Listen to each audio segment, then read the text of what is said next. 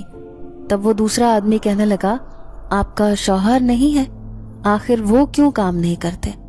پھر میں ٹھنڈی سانس بھر کر انہیں اپنی ساری کہانی سنانے لگی اور بتایا کہ میں کس طرح ایک مجبور عورت ہوں، میرے سر پر کوئی بھی کمانے والا نہیں ہے، میرے خاندان والے اسی بات پر مجھ سے ناراض ہیں۔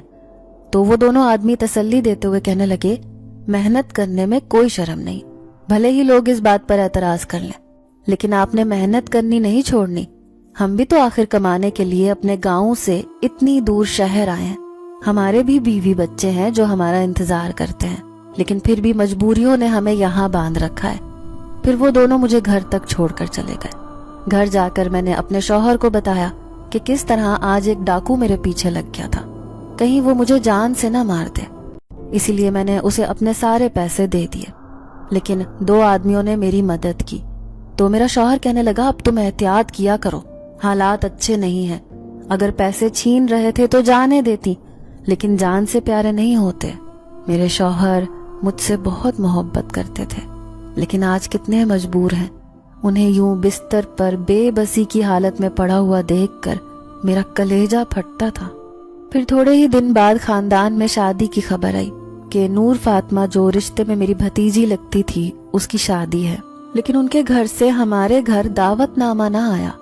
میں جانتی تھی کہ نور فاطمہ کی ماں اسے پسند نہیں کرتی، کیونکہ پہلے کبھی اس کا باپ مجھ میں دلچسپی رکھتا تھا، لیکن جب ہم دونوں کی شادی نہ ہوئی، لیکن میرے دل میں ایسی کوئی بات نہیں تھی۔ میرے ماں باپ نے اسے رشتہ نہ دیا، بلکہ میری شادی میرے شوہر سے ہو گئی اور میں اس کے ساتھ اپنی زندگی ہنسی خوشی گزارنے لگی۔ لیکن نور فاطمہ کی ماں کے دل میں ابھی تک یہ بات تھی کہ اس کا باپ مجھے پسند کرتا تھا، اب اسے ناراضگی کا بہانہ چاہیے تھا۔ اور پھر جب سے میں نے بریانی بیچنے لگی تھی تبھی سے انہوں نے ہم سے ملنا جلنا چھوڑ دیا تھا۔ ایسے میں تو میں اسے دعائیں دے کر آتی، آخر کو وہ اتنی پیاری بچی تھی، اپنی ماں کی ناراضگی کے باوجود میرا حال چال پوچھنے آ جاتی تھی۔ لیکن اب اتنے دنوں سے شادی کی تاریخ پکی ہو گئی تھی، اسی لیے وہ مجبوری میں گھر سے نہیں نکل رہی تھی۔ لیکن رخصتی والے دن میں اسے ڈھیروں دعائیں اور ساتھ ہی 1000 روپیہ دے کر گئی۔ میری طرف سے یہ اس کی شادی کا تحفہ تھا۔ انہوں نے مجھے شادی میں نہیں بلایا صرف اس وجہ سے کیونکہ میں ایک بریانی بیچنے والی عورت تھی، جس نے گھر کی مجبوریوں کو سمجھتے ہوئے اپنے حالات سے سمجھوتا کر لیا تھا، لیکن لوگوں کی نظروں میں میرا مقام گر گیا تھا۔ پھر بھی مجھے کوئی پرواہ نہیں تھی۔ پھر اس دن موسم بہت خراب تھا، تبھی میرے بچے کہنے لگے، امی آج باہر نہ آ جائیں، لیکن میں نے بریانی بنا کر تیار کر لی تھی۔ ایسے سہانے موسم نے تو لوگ زیادہ مجھ سے بریانی خریدتے تھے، تو میرا جانا لازمی تھا۔ پھر میرا شوہر کہنے لگا کہ اتنے کیچڑ اور بارش میں کیسے ٹھیلے کو گھسیٹو گی، میری بات مانو، آج عامر کو اپنے ساتھ لے جاؤ۔ وہ مجھے میرے چھوٹے بیٹے کو ساتھ لے جانے کا کہہ رہا تھا، لیکن میں تو مر کر بھی اسے اپنے ساتھ نہ لے کر جاتی۔ میں سوچ بھی نہیں سکتی تھی کہ میرا ننھا بیٹا عامر اس عمر میں میرے ساتھ مزدوری کرے۔ میں نہیں چاہتی تھی کہ اس کے ذہن پر اپنی ماں کو کام کرتے ہوئے دیکھ کر کوئی غلط اثر پڑے، اس لیے میں نے اپنے شوہر سے کہا کہ آپ فکر نہ کریں، بس جیسے ہی بریانی سیل ہوگی میں فوراً گھر آ جاؤں گی۔ ویسے بھی مجھے امید ہے کہ آج جلد ہی ساری بریانی فروخت ہو جائے گی۔ ان سب کو تسلی دے کر میں گھر سے نکل آئی، لیکن ابھی بیچ راستے میں ہی آئی تھی جب مجھے اپنے فیصلے پر پچھتاوا ہونے لگا۔ میں سمجھ گئی تھی کہ آج حالات اچھے نہیں، زمین پر حد سے زیادہ پھسلن تھی، کیونکہ ٹھیلا بھی نہ گھسیٹا جا رہا تھا، گھر سے فیکٹریوں کا فاصلہ اچھا خاصا تھا، بیچ میں ایک اونچی نیچی سی سڑک آتی تھی جس کے آس پاس درخت اور جھاڑیاں تھیں۔ میں وہیں سے گزر رہی تھی جب اچانک سڑک پر پھسلن ہونے کی وجہ سے میرا ٹھیلا گھسٹنے کے بجائے الٹ گیا اور ساری بریانی سڑک پر جا گری۔ یہ دیکھ کر تو مجھ پر قیامت ٹوٹ پڑی۔ میری 1000 روپے کی بریانی تھی، بریانی تیار ہونے میں بھی اچھی خاصی لاگت آتی تھی، تھوڑا بہت منافع ملتا تھا، اسی سے تو گھر چلتا تھا، لیکن آج تو میرا اتنا بڑا نقصان ہو گیا تھا۔ میں وہیں بیٹھ کر رو رہی تھی، سوچ بھی نہیں سکتی تھی کہ آج میں خالی ہاتھ گھر جاؤں گی، کیسے بچوں کے مایوس چہرے دیکھوں گی، شوہر کو کیسے بتاؤں گی کہ آج میرا منافع ہونے کے بجائے مجھے بہت بڑا نقصان ہو گیا۔ میں وہیں بیٹھی زاروں قطار رو رہی تھی جب مجھے سامنے سے وہی 2 آدمی چلتے ہوئے نظر آئے۔ اس آدمی نے مجھے روتے ہوئے دیکھا تو کہنے لگا، بہن کیوں فکر کرتی ہو؟ بریانی گر گئی ہے تو اللہ تعالیٰ آپ کو اور رزق کا ذریعہ عطا کرے گا۔ میں روتے روتے کہنے لگی، ایسا ممکن نہیں، آپ نہیں جانتے کہ اس کھانے سے ہی میرا گھر چلتا ہے۔ آج تو میرا اتنا بڑا نقصان ہو گیا ہے، اس نقصان کو پورا کرنے میں مجھے پورا 1 مہینہ لگ جائے گا۔ گھر میں ایسی کوئی چیز بھی نہیں ہے جسے بیچ کر میں اپنا نقصان پورا کر لوں۔ میں حد سے زیادہ مایوس تھی، رو رو کر میری حالت بری ہو گئی۔ تبھی دوسرے آدمی نے جیب سے ایک چیز نکالی اور میرے ہاتھ پر رکھ لی، یہ لو، اس سے اپنا نقصان پورا کر لینا۔ اس چیز کو دیکھ کر میں حیرت سے بت بن گئی۔ وہ خوبصورت قیمتی انگوٹھی بالکل سونے کی لگ رہی تھی۔ میں حیران تھی کہ وہ یہ انگوٹھی اور وہ بھی اتنی قیمتی مجھے کیوں دے رہا ہے۔ میری آنکھوں میں سوال دیکھ کر وہ کہنے لگا، اس انگوٹھی کو بیچ کر آپ کا نقصان پورا ہو جائے گا، لیکن یہ انگوٹھی یقیناً آپ کی بیوی کی ہوگی۔ نہیں نہیں، میں یہ انگوٹھی نہیں لے سکتی۔ میں نے اس انگوٹھی کو لینے سے صاف انکار کر دیا۔ تبھی دوسرا آدمی مسکرایا، کہنے لگا، اچھا ٹھیک ہے، یہ دیکھو، ان میں سے کوئی انگوٹھی لے لو۔ تبھی اس نے اپنا ہاتھ جیب میں مارا اور جیسے ہی باہر نکالا تو میرے رونگٹے کھڑے ہو گئے۔ ایسی 5 انگوٹھیاں اس کی ہتھیلی پر رکھی تھی۔ اب میں پریشان ہو گئی۔ وہ دونوں تو عجیب پہیلی کی طرح میرے سامنے کھڑے تھے۔ ایک طرف تو اتنے غریب تھے کہ ان کے پاس کھانے کے لیے پیسے بھی نہیں ہوتے تھے، ہر روز میرے ٹھیلے پر کھانا کھانے آتے تھے، لیکن آج اتنی ڈھیر ساری سونے کی انگوٹھیاں دیکھ کر مجھے شک ہو رہا تھا کہ کہیں یہ دونوں کوئی چور ڈاکو تو نہیں۔ اس لیے میں بری طرح گھبرا گئی۔ میرے چہرے کے تاثرات دیکھ کر وہ دونوں ہنس رہے تھے، کیونکہ میں ان سے بہت خوف زدہ ہو رہی تھی۔ ایسے لگ رہا تھا کہ یہ دونوں ڈاکو ہیں جو آنے جانے والے لوگوں سے ان کی مالیت کی چیزیں اور پیسے وغیرہ لوٹتے ہیں۔ میرے چہرے پر خوف دیکھ کر وہ کہنے لگے، گھبراؤ مت بہن، ہم تمہاری دنیا کے لوگ نہیں ہیں، ہم بہت دور سے آئے ہیں۔ کیا مطلب ہے آپ کا؟ اب میں نے تھوڑا تیز لہجے میں انہیں کہا تو دوسرا عجیب و غریب تاثرات چہرے پر لیے کہنے لگا، ہاں یہ ٹھیک کہہ رہا ہے، ہم یہاں کے رہنے والے نہیں ہیں، ہم بہت دور سے آئے ہیں، ایک خاص کام کرنے اس دنیا میں آئے ہیں، لیکن آج نہیں تو کل ہم واپس چلے جائیں گے۔ لیکن تم ایک مہربان اور اچھی عورت ہو، تمہاری مدد کر کے ہمیں خوشی ہوگی۔ لیکن آپ ہیں کون اور کہاں واپس چلے جائیں گے؟ تو کیا آپ نے مجھ سے جھوٹ کہا تھا؟ وہ سب کہانی؟ اب میری آنکھوں میں حیرت تھی۔ تبھی وہ دونوں آدمی مسکرائے، پھر کہنے لگے، ہاں تمہیں یہ جان کر حیرت ہوگی کہ ہم انسان نہیں ہیں بلکہ انسان کے بھیس میں چھپے جنات ہیں۔ ہم اکثر یہاں سے آتے جاتے ہیں، گزرتے ہیں، تمہیں یہاں سے بہت دفعہ گزرتے ہوئے دیکھا۔ تمہاری بریانی کی خوشبو ایسی ہوتی تھی کہ ہم چاہتے تھے کہ کسی طرح سے ہم ساری بریانی کھا لیں، لیکن ہمیں یہاں آتے ہوئے ڈر لگتا تھا۔ تبھی اس نے مشورہ دیا کہ ہم انسان کا بھیس بدل کر تمہارے پاس جاتے ہیں، لیکن ہمارے پاس تو پیسے بھی نہیں تھے کیونکہ ہم جنات ہیں۔ جب تم نے ہمارا حلیہ دیکھا تو ہم پر ترس کھا کر ہمیں کھانا کھلایا، پھر 1-2 دفعہ نہیں بلکہ جب بھی ہمارا کھانے کا دل کرتا تم ہمیں لذیذ بریانی کھلانے آ جاتی اور تمہارے چہرے پر ذرا بھی شکل نہ ہوتی۔ اس بات کی ہمیں خوشی تھی۔ ان کی بات نے میرے ہوش اڑا دیے، میری آنکھوں میں بے یقینی تھی۔ میرے چہرے پر خوف دیکھ کر وہ کہنے لگے، گھبراؤ مت، ہم کسی کو نقصان نہیں پہنچاتے، ہم نیک جنات ہیں، بلکہ ہم یہاں ایک خاص مقصد سے آئے ہیں۔ ہمارے شہنشاہ جنات نے ہمیں یہاں پر بھیجا تھا ایک مشن پورا کرنے کے لیے۔ ذرا سا یہاں سے دور ایک درگاہ ہے، وہاں پر ایک عامل بیٹھتا ہے جو لوگوں کو بے وقوف بنواتا ہے، کام کرواتا ہے ہمارے بھولے بھالے جنات سے، جنہیں وہ ہمارے قبیلے سے اٹھا کر اپنے ساتھ لے آتا ہے، اس شرط پر کہ ان جنات کی وہ شادیاں کروائے گا، وہ بھی انسانی لڑکیوں سے، لیکن یہاں لا کر وہ انہیں اپنا قیدی بنا لیتا ہے۔ لیکن جب شہنشاہ جنات کا ایک خاص جنات اس کی قید میں چلا گیا، تب انہوں نے ہم دونوں کو اسے چھڑوانے کے لیے بھیجا۔ ہم روزانہ اسی درگاہ پر جاتے ہیں، اس عامل کے پاس جس نے ہمارے جنات کو اپنی قید میں کر رکھا ہے۔ بس ہمیں ایک بار موقع مل جائے تو ہم اسے آزاد کروا لیں گے، اس کے بعد ہم واپس اپنی دنیا میں لوٹ جائیں گے۔ لیکن جب بھی ہمارا دل چاہے گا ہم تمہارے پاس بریانی کھانے ضرور آئیں گے۔ ان کی بات سن کر تو میرے لیے سانس لینا بھی محال ہو گیا تھا، ایسے لگ رہا تھا جیسے میرے حلق سے آواز ہی نہیں نکلے گی۔